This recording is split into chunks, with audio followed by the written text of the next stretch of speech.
Hello, welcome to Cleveland Conversations. Many in our audience may not be aware, but the largest suburb of Cleveland is Parma, and it's actually the 7th largest city in Ohio. And areas such as Parma need visionary leaders, entrepreneurs, who are both identifying new pathways forward while also, of course, paying homage to the past. And our guest today, Rob Eurle, is one such person. He is a Ward 9 Parma Councilperson. He's owner of many different businesses, and most recently he has opened up the largest and first regional pickleball center in the greater Cleveland area. So welcome, Rob. Thank you for joining us. Thank you for having me. Why pickleball? Oh, that's a great question. If you asked me this a year ago, I didn't even know what pickleball was. So that's the really fun part. Somebody actually came to me and said, Rob, do you have room at your other business for pickleball? I said, well, first of all, what's pickleball? And no, I don't have any room for pickleball, but I have another building. And that's this building that we could definitely get into and talk about that I purchased from the land bank. So the land bank gave me this building, I renovated it, cleaned it up, really had no direction on what it was going to be, just a real estate rental property. And then the idea of pickleball was born.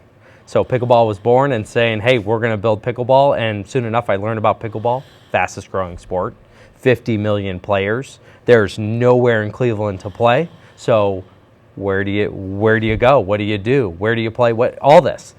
It's going to be here, Cleveland Pickleball Center. So right down there on Crossburn, a dead-end street, a former factory, has now been converted into 10 state-of-the-art courts inside, and we're building 3 outside. And I think pickleball demand is going to be there. We've been open a month now, and we are getting traffic growing. We got ARPA money from the city to help us build. We have 6 EV chargers there, which I don't know if there's another property in the city with 6 chargers. So this is great to see, being on the cutting edge of this, and I'm working on a solar project there too. So we're hoping to be fully solar, operational, EV chargers, the only place to play pickleball. Maybe you get charged while you charge up some pickleball, get your car charged. Catch that joke? So definitely a great time at pickleball. And you know what? I think it's just the fastest growing sport.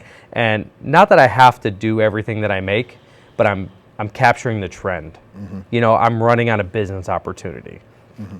And what's next? I don't know. But pickleball was here. It's here now. Let's run with it for a little bit. We've had hundreds of people come in the first month. We have over 1,000 people that have signed our waiver in the first month, so they're ambitious to play. They just maybe haven't come in yet.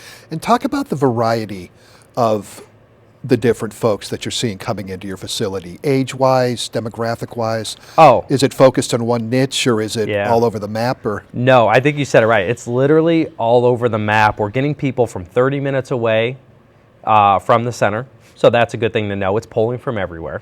It's polling ages 8 to 100. Like, everybody's playing.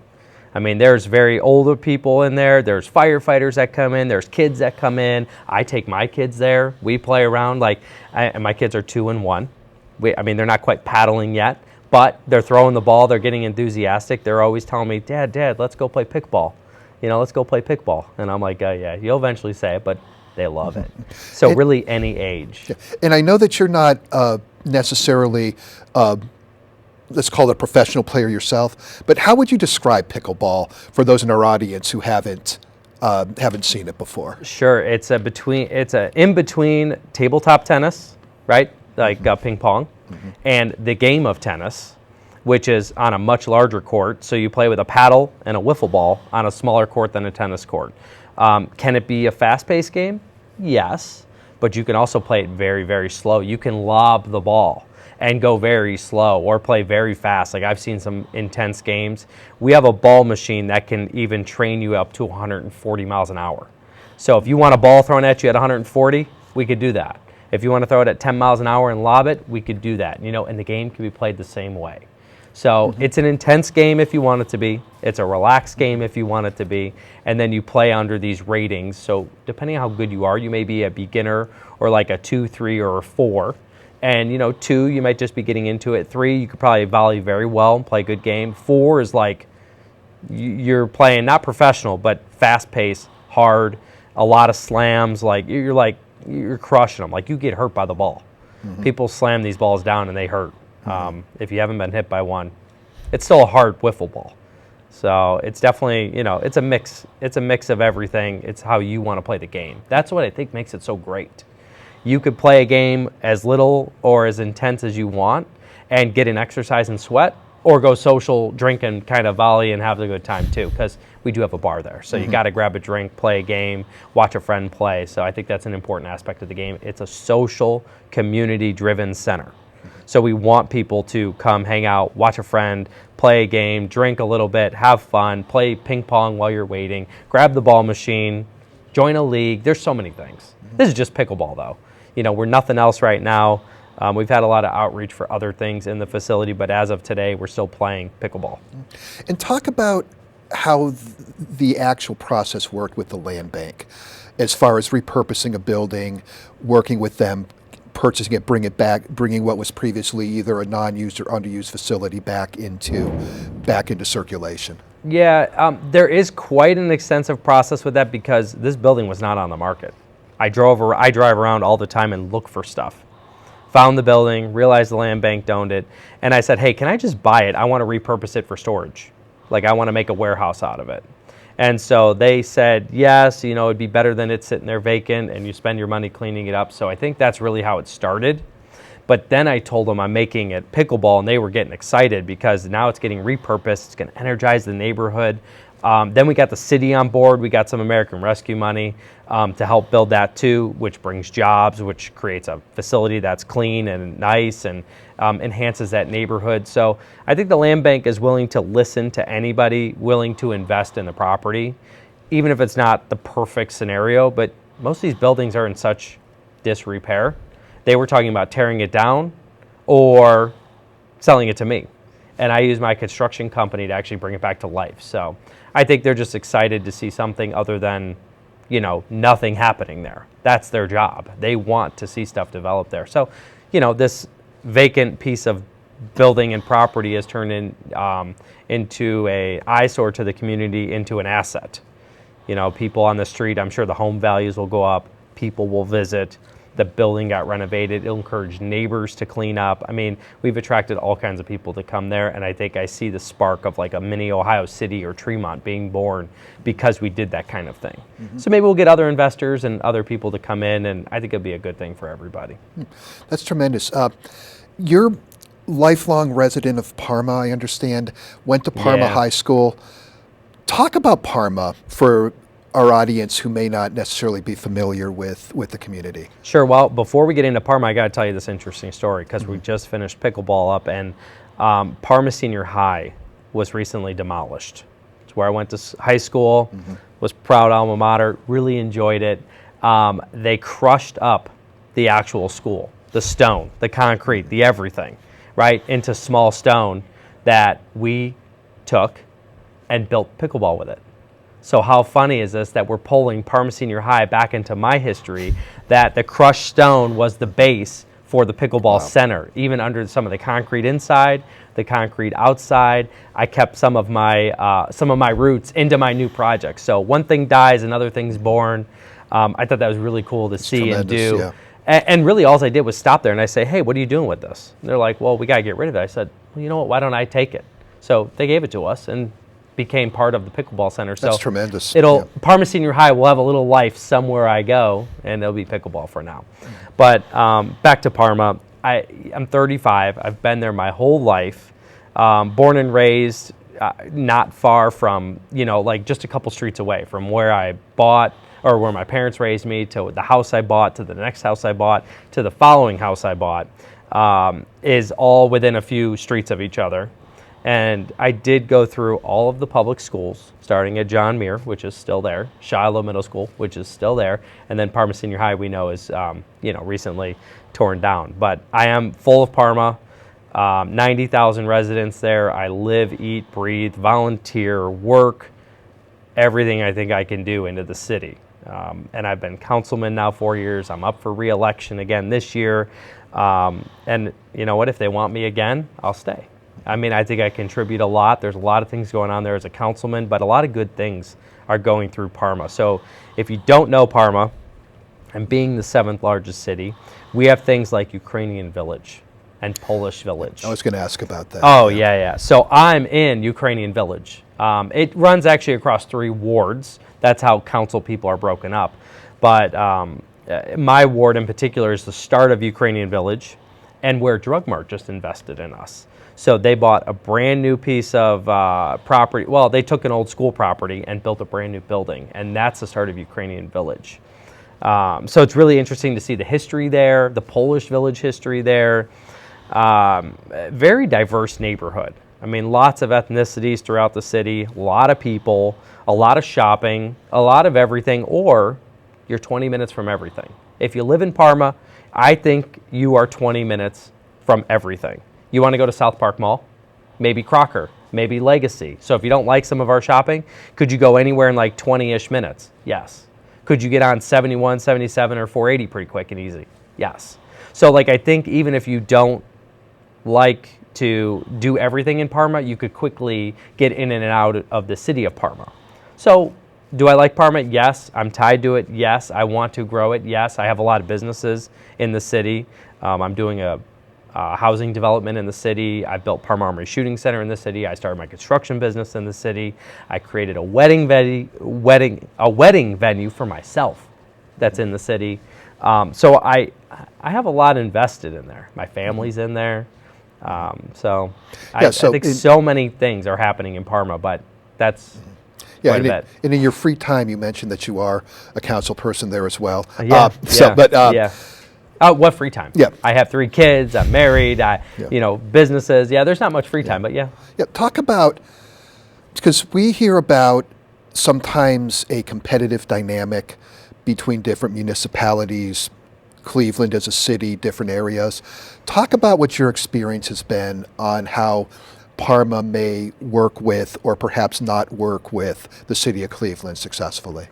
That's a great question, and unfortunately, I'm not a whole bunch on the front of talking with the city of Cleveland in my position, so I don't have the inside scoop when it comes to Cleveland and Parma and whatnot, but I do know Parma's safe. People like to invest in here. They want to come here. They want to live here. They want to raise their families here. We know we could always work on our school system, so I know we're working on that, passing levies, building new things. So I think Parma has so many advantages. Cleveland is very big, very difficult to work through, but from our Cleveland Pickleball experience, they were with open arms. They gave me permits, they gave me approvals, they gave me variances, they gave me rescue money. They believe in people that came up with an idea. And at least I can prove that they did that. Maybe they don't do it for everybody. Maybe Parma doesn't do it for anybody or everybody. But they did it for me, and I could say, hey, Cleveland really helped me out on this project too, and I think it's an asset for you and for me and for the community. So we all win, and I think that's what the city should look for. Where are we a win-win? And if it's not, let's not do it. But I think Parma does those. I think Cleveland does those. I mean, I can't say Parma's better than Cleveland or Cleveland's better than Parma. I don't know if they fight over everything. I think that's a mayor conversation. Me as a councilman, I don't really hear much about that. If I did, I would love to give some insight on it, but I know from my own business experience, I have businesses in both cities. They both worked with me, and I would invite more commerce to both those cities too. So maybe there's somebody listening from California that wants to invest in Cleveland or Parma. We'll take them. We'll take them. And as somebody who's both obviously very successful entrepreneur as well as a community leader, how do you in your own mind balance those activities, your obligations to those whom you're serving as an elected representative, as well as your economic initiatives that you're pursuing? Yeah, and I think that's always, in some way, shape, or form, a tightrope. Here's an example. We did the housing development in Parma, which I think brings 54 new families to the city, but I had to play a back seat because I'm a councilman, right? So they think you're just doing this development for your own gain, for your own thing, and because you can get it passed in the city. And that's not really, it actually made it harder, more expensive, more time consuming, because I'm the councilman in the city. Like, I could have made more and done it faster and done it myself if I did it in North Royalton. So really, I think I fought an uphill battle to do this development to help the city, to help me less than I could have initially, because I believe in the city. And I think this could be a good project. And I think we should do it. And you know what? I think the mayor had once said our number one call into City Hall was what's going on at that intersection. That was us. You know, it's nice to turn heads, talk about, see development. We don't really have a whole lot of new stuff in the city of Parma. We have a lot of retrofits. We don't have a lot of new buildings going up, new properties being born. Are there some? Yeah, but Parma's huge. So I think that property being 10 acres really turned a lot of heads, busy intersection, and it worked. You know, I think we're going to sell, we sold our first few houses already, but I think we're going to sell the other 50 of them very, very quickly. People want to be here. And what advice would you give to other budding entrepreneurs as far as evaluating opportunities, what you should be jumping into, what instincts, what skills have you developed in that area? Well, I think I talked about fear. Most entrepreneurs have some kind of fear, but I would think like, hey, we got to overcome that fear, push through, and really invest where the opportunities are. I don't care if that's Cleveland, Garfield Heights, Cincinnati, Columbus. I don't know where, but I just know we as entrepreneurs have to take the initiative to find the opportunities. And that's where I said pickleball was born. A shooting range was born. An event center was born. A construction, all these things were born because there was a gap. So why not just fill the gap? That's all I'm trying to do. Find the gap. You know that gap equals profits. So if you want to find a gap, you can make the profit. If you want to fill gaps that aren't gaps and just flood the market, actually drives the prices down of things. The only thing that I think it doesn't work for is gas companies because they're on every corner. But I think if you're one of 100 landscapers, it's a race to the bottom. That's what I did for a lot of years. I do less of that now. Now I was one of 10 concrete companies. I think it's a little bit of a race to the bottom, but less. So I think, you know, you find like the shooting range business. I was one of 3. So now it's not a race to the bottom. We all maybe play around the same price. So it's finding the gap where the needs are and just filling it. I mean, pickleball might be the thing for me next year too, but what if it's, you know, something else that I just don't know about yet? And that's where pickleball was born. I had no idea what pickleball was and showed up, and now we're here. So I think just fill the gaps to those entrepreneurs, whether they're in Cleveland or Ohio or anywhere in the country, is how we're going to make money, survive, and thrive. And this country lives on small business. Anybody under 500 employees is a small business. That would be me. Mm-hmm. And in some of our discussions, you emphasized your prolific use of digital media, social media, video, and the like. Could you talk about that? Sure. I didn't think I was doing enough on social media. So I created a channel called Meet Rob, and I tell the stories of entrepreneurship and like what we're dealing with and the behind the scenes stuff. And I've made over 300 videos this past year, creating over 25 million views on just YouTube, not even counting all the other platforms and all the other subscribers and everything we've done there. So it's been a huge success in getting the word out. Now, I think if you're going to really capitalize on it, which I'm trying to work on right now, is how can I monetize that? We're already monetizing the channel, but I mean, could we monetize more like sponsors, advertisers, and other ways like that? But I mean, I think just getting out on social media, you know, people are scrolling through their phones. They're looking at interesting videos, and you got to just ride that market. Again, fill the gap. They want to watch videos, give them videos. If they want to shoot guns, we'll build a range. If they want to play pickleball, we'll build a pickleball court. You know, it's gaps. I'm just filling gaps in my own head, but I'm thinking of this stuff all day. It's a little bit of like OCD or, you know, type of, maybe OCD is how I think of it as, or like, you know, ADD. Oh, well, what business can I make? What can I do now? What's this? You know, it's thinking about those things all day is just how my brain's wired. So. Mm-hmm. And what would you say was your biggest mistake, if you will, or if you had something to do over that you learned from? That's a great question. I think there's no big failure that I found, but I think there's lots of little things that I could have learned, like maybe being more prepared for the day's job that costs us a lot because say we didn't have one material in, like say we ordered 500 gallons of paint. I had the sprayers, people, and everything lined up. The paint never arrived. How much did that cost me today because that paint didn't arrive? Like, why didn't I order paint a week before? You know, so I think it's more about those little things that add up. And because I think we make good decisions overall, like it's not like, oh, pickleball was a huge disaster. That wasn't the problem. The problem was all the small things that caused our construction delays because we're trying to hammer it. We're trying to do everything as fast as we can and get it open because we're losing money every day. We want to make money every day. So I would say my biggest mistake are probably the smallest mistakes, but over and over again that cost us the big money. If I was open a month sooner and cost me less, that could have been $100,000. So if I would have just opened 1 month sooner and made 10 less little mistakes, could I have put $100,000 in my pocket? Maybe that answer is yes. I don't really know because it's speculation in a way too.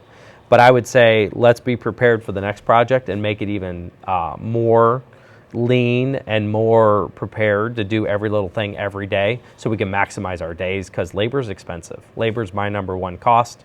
So I got to use it intelligently every day to grow the assets and get these things built faster. And let's finish up by cycling back. If somebody wants to become one of these 50 plus million people that are taking a look and enjoying the game of pickleball, sure, how should they get started? Oh yeah, well definitely visit clevelandpickleballcenter.com, learn about what we're doing, but you could watch YouTube videos and learn about the sport, talk about the sport, or just come in. Why not come in and see us, see what pickleball looks like, talk to one of our staff, and just get a feel for it. Because maybe you show up and be like, oh, this isn't what I thought it was. You know, maybe you're a ping pong player and you just thought, okay, too big of a court, my knees are bad, I don't even want to do this. So I think you should show up to an open play. Open play is literally you pay $10, you walk in, and you can play as much as you want for 2 to 3 hours, depending on the day. And rent a paddle and a ball and say you love it or hate it and never do it again, or sign up for another one. Take a class, take a clinic, take a private lesson, grab the ball machine, have fun, make a friend, join our community of Cleveland Pickleball Center. Excellent. Well, thank you so much to Rob Eurle, civic leader, economic driver, entrepreneur, really balancing the great city of Parma, respecting the past while also driving things for the future. We certainly hope you enjoyed this episode of Cleveland Conversations. Thank you for having me.